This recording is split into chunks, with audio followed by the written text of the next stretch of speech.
Gandhi was thrown out of a train on the night of June 7, 1893 in Pietermaritzburg. That train journey changed the course of colonial history. Trains have captured India's headlines today, only very differently. Not by someone being thrown out of one of them, but by millions bundling themselves into them.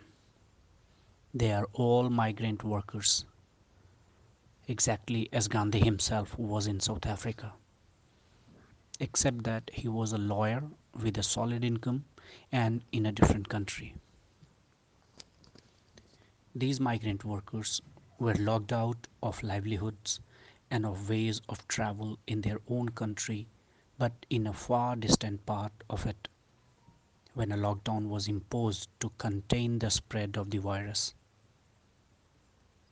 While for the upper class of society, lockdown meant staying home, watching films, baking, eating, doing stationary exercises, and staying 1 meter away from one another. For these millions, it meant the sudden disappearance of wages of work, of every security, and ironically, because they were now obliged to stay cooped up in their tiny dwellings. It also meant overcrowding, inhaling others' exhalations for hours together.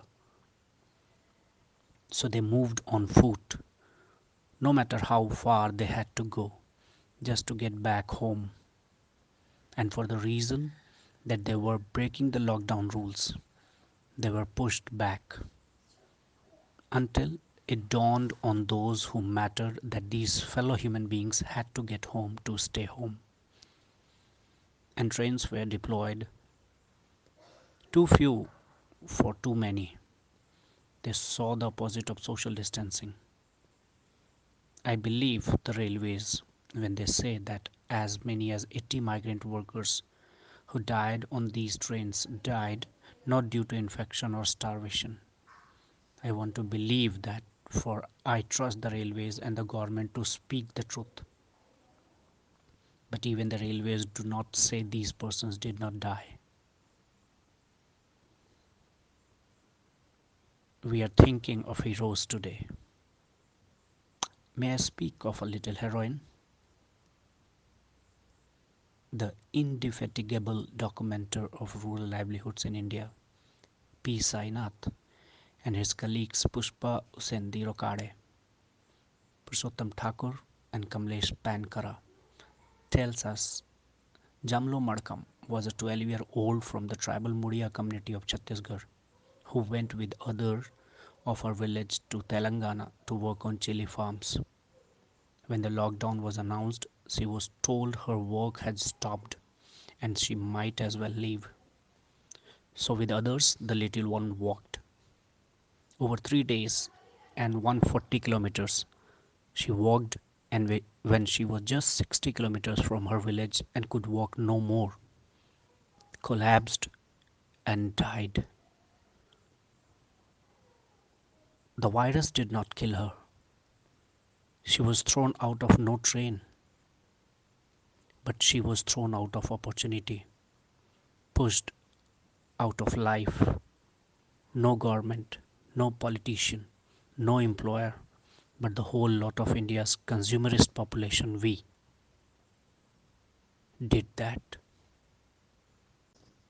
We cannot celebrate Mahatma Gandhi today, nor Nelson Mandela, nor Martin Luther King Jr., without inviting their immediate and stern reprimand. All three would say, each a bit differently from the other. If you are gathered to celebrate us, stop right here. If you are gathered to think with us, then listen. Not to us or to those who speak in our names, but to your consciences, for that is all we did. We did look back to our heroes and heroines. We did celebrate their anniversaries, but only in order to look more clearly at the world around us and into the future that beckoned. India is a free country today. The colonized world is gone. South Africa's sharp bruising chains of apartheid iron have snapped. The US, with its Civil Rights Act in place, has made slavery a thing of the disreputable past. It has gone on to elect a distinguished President, Barack Obama, from among people who did not, until very recently, even have the right to ride in a bus on a seat of their choice.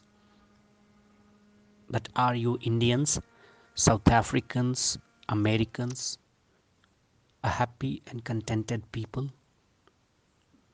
They would ask us this question in anxiety and in pain.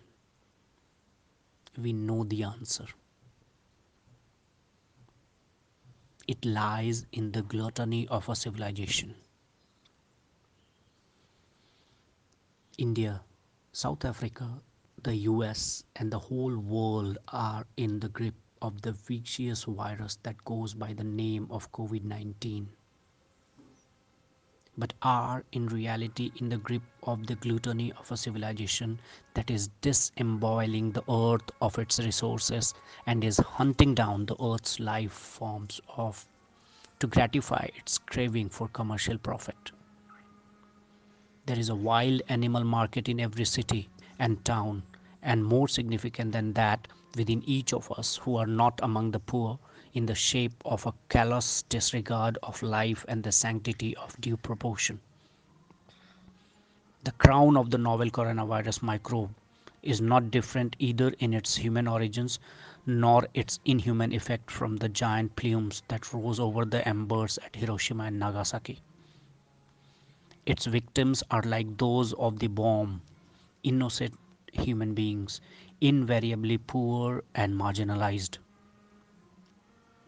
Blaming China's opacity or nature's insentient actions shift our own guilt for the willed depredations of the human species' powerful segments.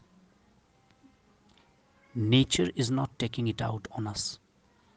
It has caught our hegemons destroying what we are meant to respect to nature. Zoonotic pandemics are modern powerhouses' most diabolic, if unintended, creation. After our fabrication of nuclear, chemical, and biological weapons and the propensity of nature states to practice custodial torture. Albert Lutuli's and Mandela's South Africa had signed and ratified without any objections or reservations the United Nations Convention Against Torture. Abraham Lincoln and Martin Luther King Jr.'s US has done so with reservations. Rabindranath Tagore's and Gandhi's India has signed but has not ratified the Convention Against Torture. What would those two men have had to say about this? Is something about torture more valuable to a state than its outright abolition? George Floyd's dying words, "I can't breathe," rival Martin Luther King Jr.'s living words, "I have a dream." That Floyd's words were uttered when the world was breathing through masks, inhaling with fear, expiring the despair has given us a chilling picture of the human origins of the crisis that we have brought upon ourselves.